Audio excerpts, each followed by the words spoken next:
যে জোটের ভয়ে কাঁপছিল বিশ্ব, এবারে সেই জোটের পক্ষ থেকে এলো নতুন বার্তা। নতুন এ ঘোষণায় রীতিমতো ঘুম উড়ে গেছে পশ্চিমাদের। আন্দাজ করতে পারছেন কোন জোট হতে পারে যাতে এত ভয় মার্কিন যুক্তরাষ্ট্র ও তার মিত্রদের? ঠিক ধরেছেন, গল্পে সবার আগে রয়েছে ইরানের নাম। দেশটি সম্প্রতি ঘোষণা দিয়েছে ইসলামিক রিপাবলিক অব ইরান নৌবাহিনীর আয়োজনে মিত্র দুই দেশকে সঙ্গে নিয়ে শক্তিশালী নৌ মহড়া করতে যাচ্ছে তেহরান। এবার কি ভাবছেন বাকি দুই দেশ কারা? আর কেউ নয়, কৌশলগত মিত্রতার হাত ধরে এবারে একযোগে সাগরে ঝড় তুলতে চলেছে চীন, ইরান ও রাশিয়া। উত্তর ভারত মহাসাগরে 11 মার্চ শুরু হতে যাচ্ছে ইরান, চীন, রাশিয়া যৌথ নৌ মহড়া। সম্মিলিত নৌ নিরাপত্তা মহড়াটি চাবাহারে অনুষ্ঠিত হবে। এতে চীনা ও রাশিয়ার নৌবাহিনীর জাহাজের পাশাপাশি থাকবে ইরানের নৌবাহিনী এবং ইসলামিক রেভলিউশনারি গার্ড ক্রপস বা IRGCর নৌবাহিনীর যুদ্ধজাহাজ। তিন দেশের এই যৌথ মহড়া শুধু শক্তি প্রদর্শন কিংবা নিরাপত্তার খাতিরে প্রস্তুতির অংশই নয়, বরং রাষ্ট্রগুলোর শত্রুদের জন্য একটি শক্তিশালী সতর্কবার্তা বলেই মত সমর বিশেষজ্ঞদের।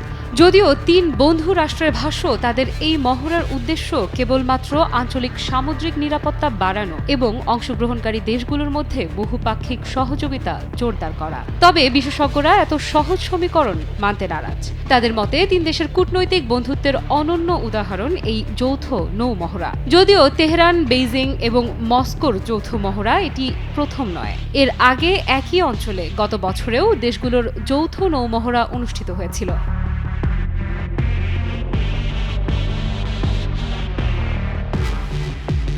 এমন একটা সময়ে এই মহড়ার ঘোষণা এলো যখন মধ্যপ্রাচ্যে যুক্তরাষ্ট্রের অসন্তোষের অন্যতম কারণ ইরান। মূলত দেশটির ক্রমবর্ধমান পারমাণবিক সফলতা মার্কিনীদের যত দুশ্চিন্তার কারণ হয়ে দাঁড়িয়েছে। দুশ্চিন্তার কারণ উপড়ে ফেলতে কঠোর সিদ্ধান্ত এসেছে যুক্তরাষ্ট্রের পক্ষ থেকে। নিষেধাজ্ঞা বা অন্য কোনো কূটনৈতিক চাল নয়, একেবারে সরাসরি মিত্ররাষ্ট্র ইসরায়েলকে সাথে নিয়ে ইরানের পারমাণবিক স্থাপনা ধ্বংস করার গুঞ্জন ভাসছে বাতাসে। এমন সময়ে শক্তিশালী মিত্রদের সঙ্গে নিয়ে ইরানের সাগর উত্তাল করা মহড়ায় যেন বিশেষজ্ঞরা খুঁজে পাচ্ছেন ভিন্ন বার্তা। এদিকে আমেরিকা ও ইসরায়েলও চালাচ্ছে যৌথ সামরিক মহড়া। দেশগুলো যার যার অবস্থান থেকে নিজেদের শক্তি প্রদর্শন করে যাচ্ছে, যেন যুদ্ধের ক্ষেত্র প্রস্তুতে কেউ এতটুকু পিছিয়ে থাকতে রাজি নয়।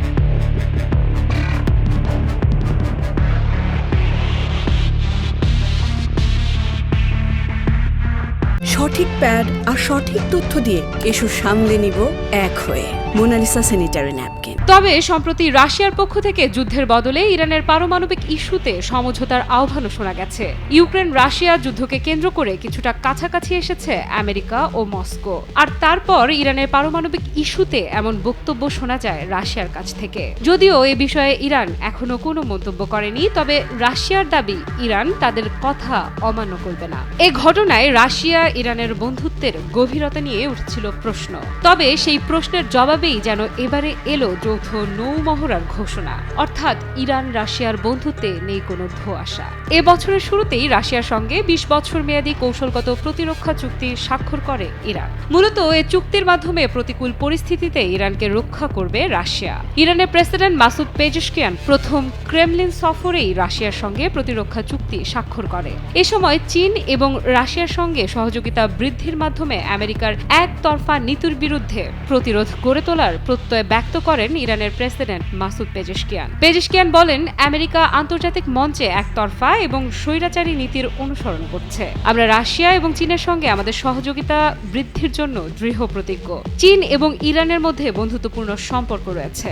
এখন এই সম্পর্ক দুটি দেশের জন্য কৌশলগত দিক থেকে এগিয়ে নিয়ে যেতে হবে। এই যৌথ নৌ মহড়া খুব সম্ভবত সেই এগিয়ে নেওয়ার একটি গুরুত্বপূর্ণ অংশ হতে পারে। মার্কিন একতরফা নীতির বিরুদ্ধে তিন পরাশক্তি ইরান, চীন ও রাশিয়ার একত্রিত হওয়া অত্যন্ত তাৎপর্যপূর্ণ বলে মত বিশেষজ্ঞদের। আফরিদা ইফরাত, নিউজ 24।